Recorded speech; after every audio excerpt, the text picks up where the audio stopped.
चांद पर चंद्रयान की सफल लैंडिंग के बाद रोवर का काम जारी है। तो देश के सामने आई है चंद्रमा की पहली तस्वीर। चांद की तस्वीरें ले रहा है रोवर। तो देखिए, चांद की तस्वीरें ले रहा है रोवर। 14 दिन तक चांद पर काम करेगा चंद्रयान-3। पूरे देश में जश्न का माहौल है, क्योंकि भारतवासियों के लिए ऐतिहासिक पल रहा है।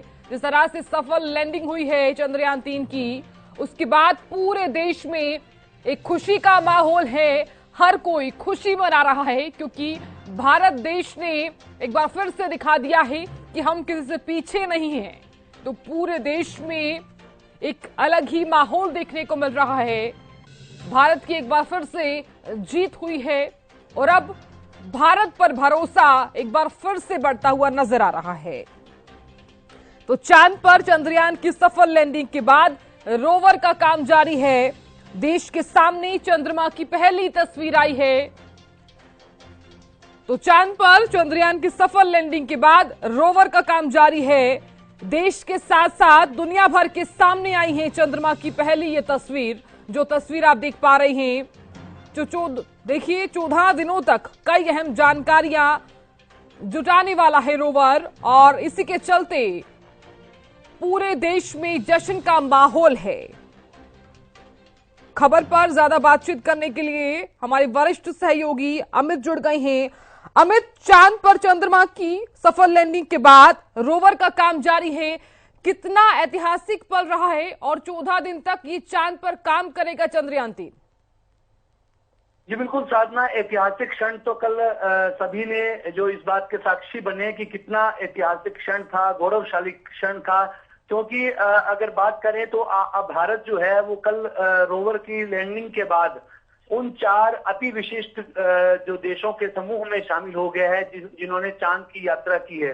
चंदा मामा पर चंद्रयान-3 भारत का उतरा, हिंदुस्तान का परचम लहराया है, तो खुशी की बात तो है ही। और साथ साथ एक और भी इसमें अहम बात है कि जो साउथ पोल यानी दक्षिणी ध्रुव पर पहुंचने वाला पहला देश है भारत। तो ऐसे में एक ऐतिहासिक मौका भी और इतिहास रचने का काम भी जो है इसरो के वैज्ञानिकों की मेहनत से सफल हुआ। और खास बात यह भी है कि चंद्रयान-2 की असफलता से जो उन्हें सबक मिले, जो अनुभव मिले, उसको सुधार किया और उसके बाद जो है यह सफल हो गई और अब तस्वीरों का दौर शुरू हो गया है। इसरो ने भी ट्वीट की, जो रोवर ने पहली बार जो फोटो भेजी है उस फोटो को उन्होंने शेयर किया है और उसका लिंक जो है वो की जानकारी उन्होंने ट्वीट कर दी है। तो ऐसे में बड़ी बात है और पूरे देश की क्या पूरी दुनिया की निगाहें भारत के इस अभियान पर थी।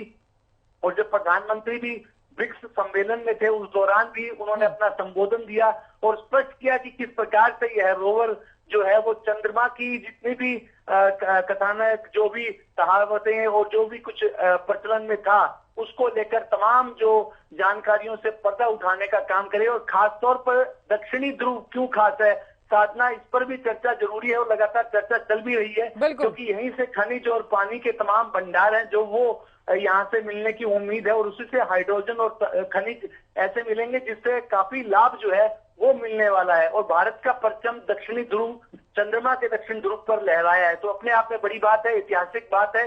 और अब जो है तस्वीरों का आने का सिलसिला शुरू हो गया है और इसरो ने जो फोटो ट्वीट की है तो उनसे लग रहा है कि लैंडर जो है वो बेहतरीन ढंग से काम कर रहा है। और निश्चित रूप से जिस उद्देश्य के साथ यह एक अभियान चलाया गया था वो अपने सफलता के करीब हो गया है। और उससे जो तस्वीरें मिलेंगी, जो जानकारियां मिलेंगी, वो काफी उपयोगी होगी, न केवल भारत के लिए बल्कि पूरी दुनिया के लिए। क्योंकि प्रधानमंत्री ने भी कहा कि पहले चंदा मामा दूर के इस प्रकार की एक कविता चला करती थी, पोएम सुनाया करते थे, लेकिन अब चंदा मामा एक टूर के, तो यानी एक टूर लग चुका है और यह टूर लगातार लगेगा। और यह सब हमारे वैज्ञानिकों और तमाम देशवासियों की दुआएं, शुभकामनाएं रही, जिस वजह से ये एक बड़ी सफलता हमें मिली है। जी साधना। बिल्कुल अमित, क्योंकि देखिए वैज्ञानिकों ने इतिहास रचकर भारत को एक बार फिर से गौरवान्वित कर दिया है और ऐतिहासिक पल जो है वो भारतवासियों के लिए है। बहुत शुक्रिया ज्यादा बातचीत करने के लिए।